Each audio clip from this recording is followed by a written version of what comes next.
What is up, guys? It's the Sound Alchemist, and I'm here with Krish 1. Today we're back at it, answering your questions in another spicy for the Greater Wall. I thought you were going to have something else to say. No, but we do have something else to say for the Greater. This is a video series where we answer the questions left by you, the viewer. If you have a question for us, comment down below. Put a question in front of your question because we get to those questions first. That is what none other than Nicholas Jared has asked. His question is, are Inquisitors capable of being corrupted by chaos? And if so, has it happened? Oh, yes. As a matter of fact, the entire Inquisition is just like a shaky, like, what's the word when, like, it's one organization, but they're all kind of eating each other, and they're all against each other and stabbing each other's back and stuff like that? Well, politics? Yeah, it's very political. Yeah. So you have two famous factions, which are the Puritans and the Radicals want to use chaos to fight chaos, and the Puritans are like, no, we have to stick to not even like the Emperor's wishes, because it's not even his wishes, because it's not the imperial truth. You want to stick to like worshiping him and like all that, like the conservative values. So they want to keep the Imperium the way that it is. Yeah. Stagnation, pretty much. Yeah. There's also another word for that, because that's what, like... Cumulonimbus? Oh, no, that's a cloud. That's a cloud. They want to maintain the status quo. That's what I was looking for. Whereas the Radicals are trying to shake things up. And then, obviously, there's battles between them two, and within those battles, chaos senses that friction and goes in and corrupts both sides. Not just Puritans, not just Radicals, but they are both equally corrupted, I feel. Yeah. Not just that, but there's demon hosts. Either Inquisitors or criminals. They get demons put inside them so that they can fight, or they can get information out of them. But yeah. I think that's one of the most badass acolytes that an Inquisitor can have. Basically a demon just walking around. The most famous one, of course, is going to be Eisenhorn, and he had his demon guy. I forget his name. Are we still getting a movie or a show off of that? I think so. I think it's just probably slowed down because everything slowed down. And there goes like, yo, you guys wanted a 40K movie? Nope. Rona. It's funny how yesterday I saw like a commercial for movies, and I was like, oh yeah, I remember when I used to go to the movies. Those were the days. I really want to watch Tenet, but I don't want to go to the theater. Tenet is what? It's like it's by Christopher Nolan, dude that made Inception. Yeah. And it's about like time travel, and it's got I forget his name. Joseph Gordon-Levitt. Of course, they're all Joseph Gordon-Levitt in my eyes. Yeah. Robert Pattinson's in it, but I forget the name of the main guy. Oh. But yeah, Tenet looks cool. There's also another series called Raised by Wolves. Have you seen it? I haven't seen it, but I've heard about it. Yeah, because I think it comes out next week. No, next month, I think. Well, which is next week. Yeah. But like I'm really excited for that because it is that cool like sci-fi mixed with religion. Really excited for that because when I saw the religious sect that came to Mars, I think they're in Mars. You get like hints of like, oh shit, those are like straight up pilgrims from like the Inquisition and stuff like that. Yeah, it's kind of cool. And then another really huge announcement. Well, not announcement, but like, because this has already happened. In the Space Marine game that came out for the PS3, there's an Inquisitor in there that legit is all chaotically influenced. And I think that he even becomes like a demon prince? Or he gets some kind of boon that turns him into like a massive demon. Sounds about right, yeah. Yeah, so if you want to see an Inquisitor get corrupted and become this hulking behemoth, play Space Marine. I really want to play it, but it's only on the PS3, which sucks. Need to port it on over. You can't get it on stream or something? I probably can. I just gotta look into it. Oh. Yeah. Next question. This one comes from Brian B. Apparently there was a little girl and a dog that managed to navigate Tzeentch's crystal labyrinth and answer all 9 riddles correctly. Who is this person/dog? It was supposed to be the Emperor, or what was the other one? One of the greater demons. Yeah, what's the name? It's like get a bunch of letters, mix them up in a bowl, and then pick them out, and that's the name. Yeah, basically. Basically, eat alphabet soup, and whatever you get in your spoon, that's the name of the demon. I think it's the Emperor, though. Yeah. I mean, the Emperor's known to, like, change shape and, like, hide. Yep. And, like, a little girl and a dog seem to be a very good hiding form to take. And then just to, like, smack around Tzeentch and, like, answer all his riddles as, like, a little girl is, like, the biggest F you to him. Yeah. I need to remember where I found that story, because I feel like it was like 4th edition. Yeah, Codex. I don't know if that's like legit anymore. Yeah, but what is nowadays? Nothing. Just go ahead. Ty Shingleton, are there Genestealer cults on Eldar craft worlds? Yeah. Yeah, pretty much anywhere you can think of, there's probably a cult, or there will be, or there has been. Even though, oh shit, excuse me. Genestealer Eldar hybrids are not very common. Because, I don't know. I feel like it should be, because the whole Shadow of the Warp and then like Eldar being psychically powerful, there should be a clash there.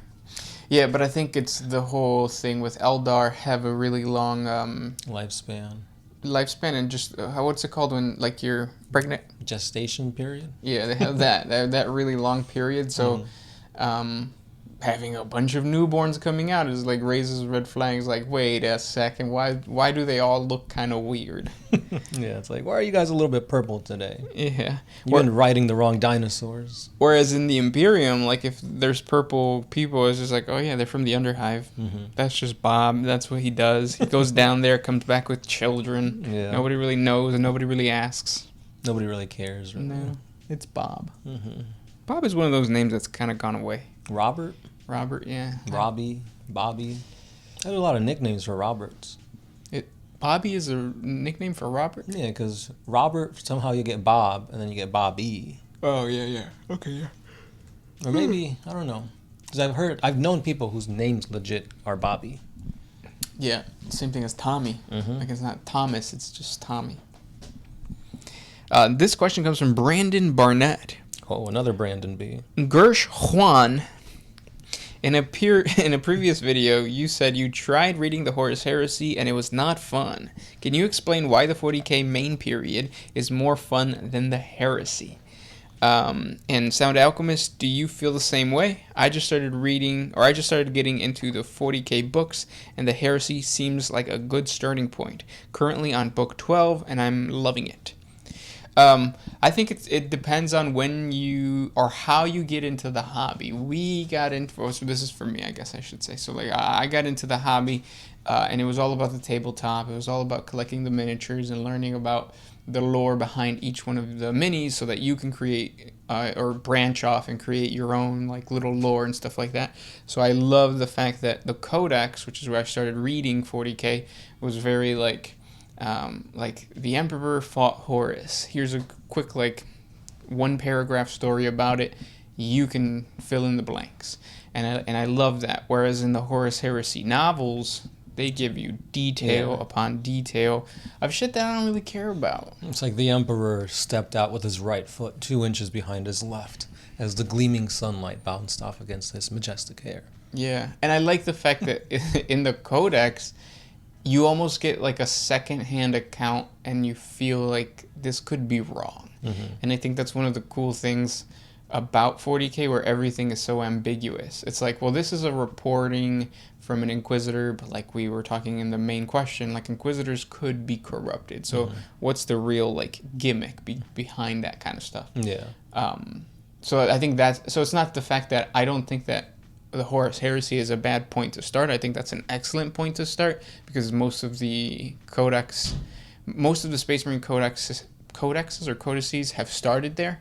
It's just I don't like the fact that it's so detailed and there is no fill in the blank. It's all like, no, this happened and that's it.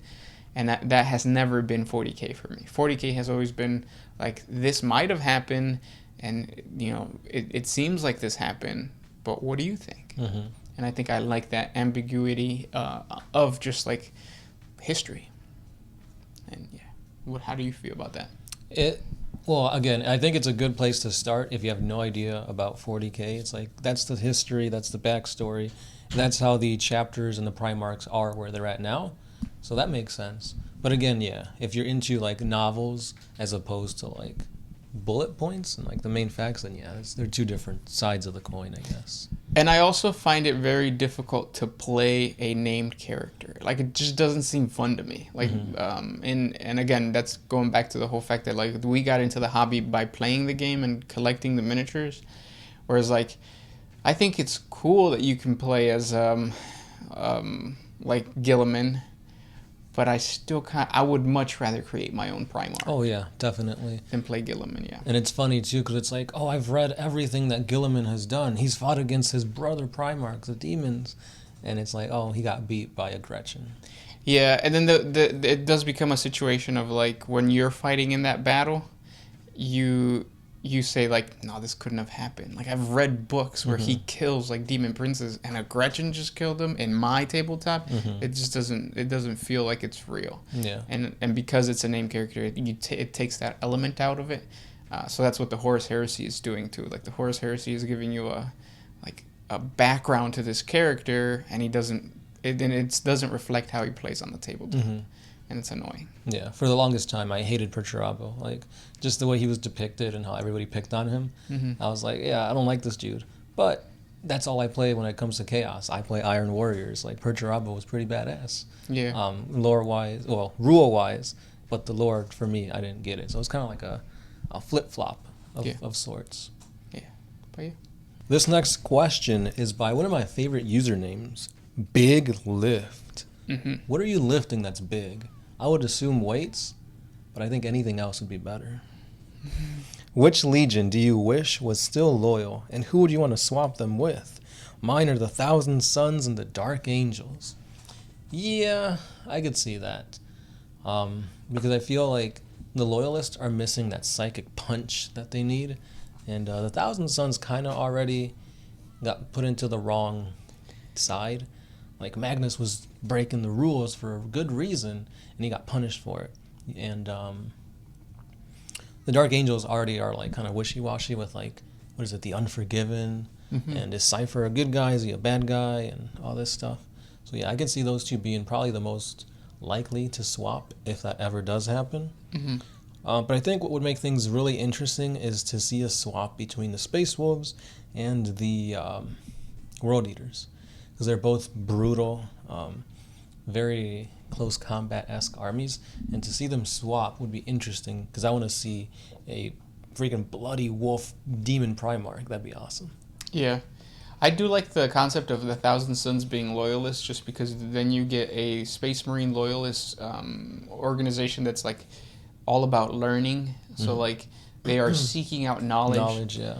Whereas like the Grey Knights, which are the psychically powerful loyalists, are more of like defenders, and they're more of like religious and exorcists. Yeah, basically. Yeah. So yeah, I see that, but I think I would really like to see the Night Haunters be loyalists because of that whole like espionage and well, no, but like they do like they strike fear into the enemy. Yeah, because they flay people. Yeah, I think that would be kind of cool. To just flay a bunch of people, which is basically what the Sisters of Battle do when they do the machine. The penitent engines? Yeah.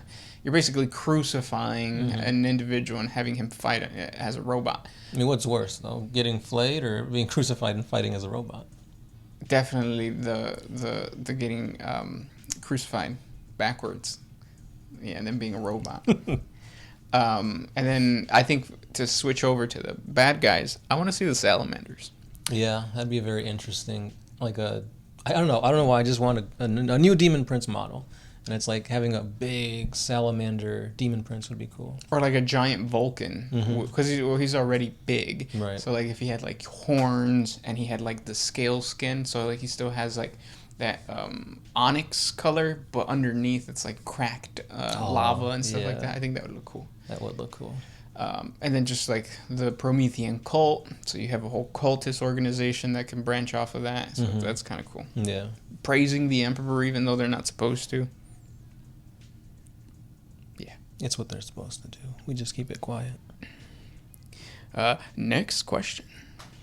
This one is by Ballistic Bagel. Could Fabius Bile clone the Emperor? And would this lead to a being of equal power to the Emperor that is raised entirely by chaos worshippers? Yes. You think so? I think that's what he was trying to do, yeah.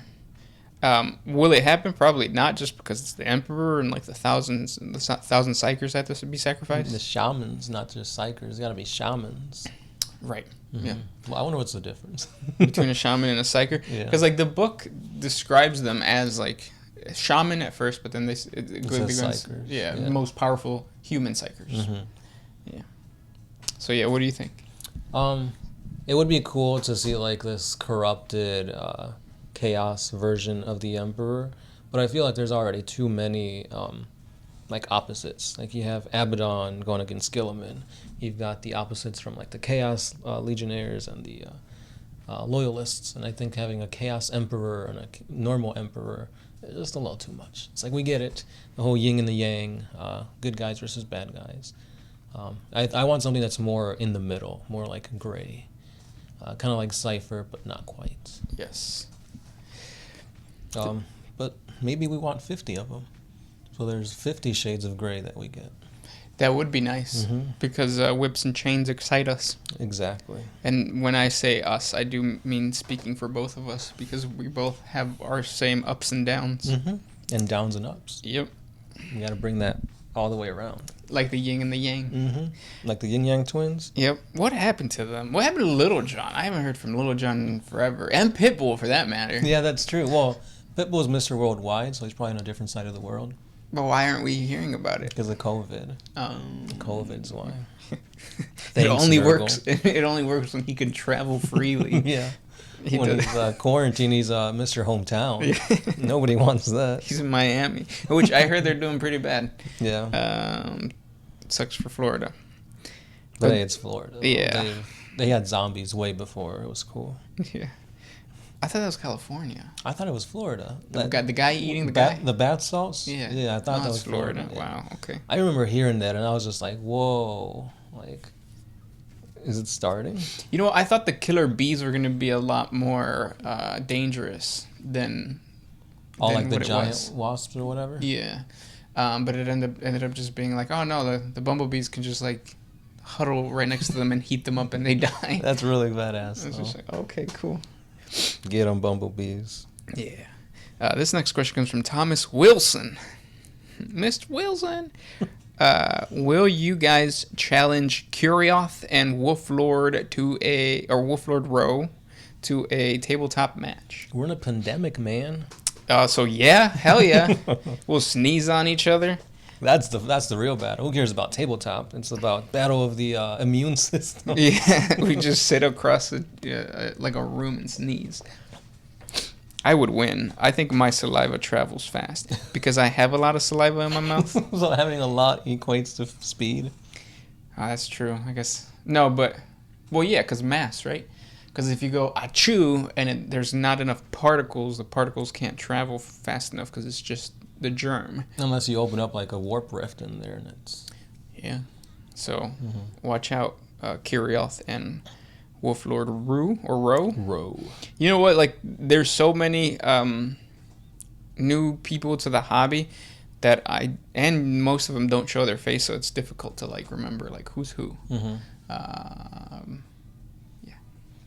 I know I'd probably lose. I don't think I've won in a long time. 8th and 9th edition. Do you think... I'm trying to find out who Kurioth is. I can't remember what he looks like. And he doesn't want to come up. Do you think, though, that 9th edition is your addition to, like, maybe step up the game? I have been. I've been doing, like... rereading like the Psychic Awakening stuff, and I've been going over tactics, and I'm trying to see what stratagems like pair well, and I can't. It's just the dice roll. Whenever I need something good to happen, it's like, no. It's just bad luck. Yeah. I do think, though, that point-wise, like, the game has completely changed because definitely. there's so many different objectives for you to take. Yeah. It's an objective game for sure this time. And I think this is like a reset for everyone. So like in our play group, normally we play like everybody against everybody, where it's like 1v1v1. or 2v2. But now we've been playing more one-on-one games, so I think that's a good start to see how the armies have changed from 8th to 9th and how to better structure them so you could actually start winning some games. And I think currently it's way too early in 9th edition to know how good your army is, seeing as how technically nobody has a 9th edition codex just yet. Right, except the Ultramarines, kind of. Oh, kind of, but they're getting their own codex alongside the Necrons in October. Damn.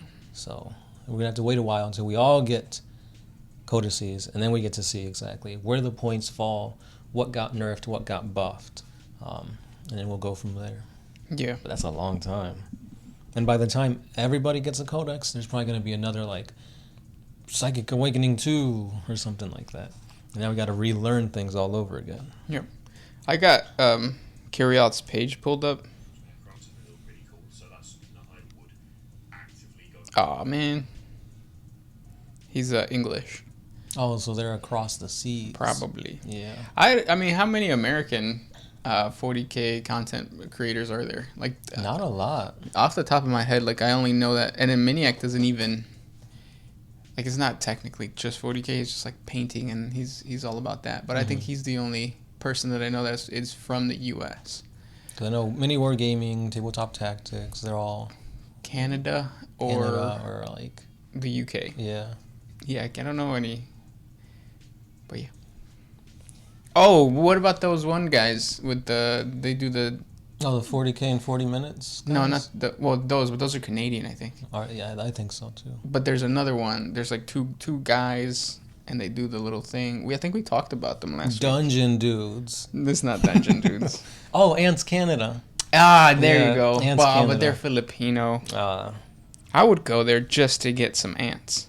I just saw the most recent Ants Canada video after like a 6 months hiatus, and he's doing like floating mountains. He's crazy. He's like he's on a completely different level. When we were talking about him like 2-3 years ago, it was just like a basic ass like, oh, here's my ant farm, and now it's like my house is a terrarium. Yeah. It's like I got ants in Mars. What are you gonna do? Wait, Ants Canada? It's in Canada. No, but most of his filming is in the Philippines. Yep. He's got vlogs too, so yeah. Yeah. He's entertaining. I follow him on TikTok.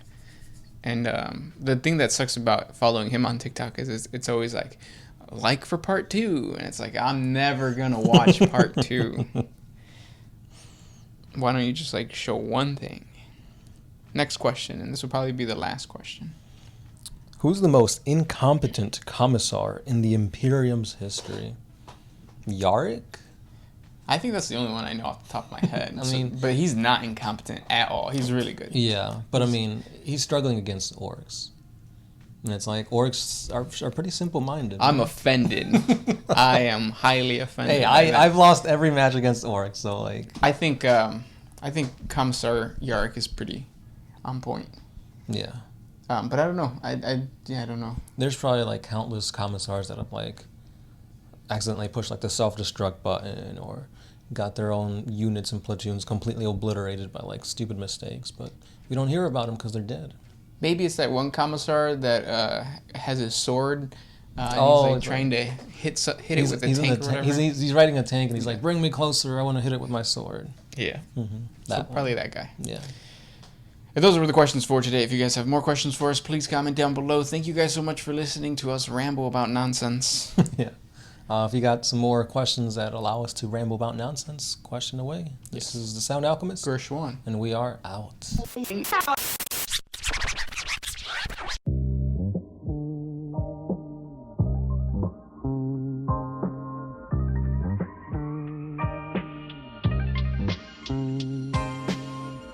Always used to put my freedom first, and then